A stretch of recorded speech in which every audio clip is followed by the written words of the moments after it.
अर्ध्याच्या वरी आम्ही रस्ता कव्हर केलाय. अरे आलेलो आहे, आरतीचा आवाज येतो. भाई व्हिडिओ मध्ये काय कळत होतं, काऊन पचका केला समजा चाललंय. ठीक आहे, पॉज कर तिथे, कट करू ना तो पार्ट.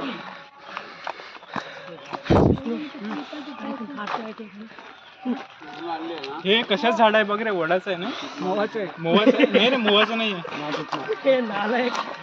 नाही रे, दुसरं काय झाड आहे? फणसाचं झाड आहे. द ट्री ऑफ फणस. अरे फणस पण आलेली आहे. फणस पण आलेले आहेत बघ ना, छोटी छोटी दिसते. तू बॅग तुझी पुढे घे. फणस लागलेले आहे बघ तिकडे. नाही ना, फणस आले, त्याला लागलेलं नाही. ब्लॉग चांगला पुढे चल. हा आंब्याचं झाड आहे. हाय, सगळ्याला माहिती आहे. मँगी फेरा, इंडिका मँगी फेरा.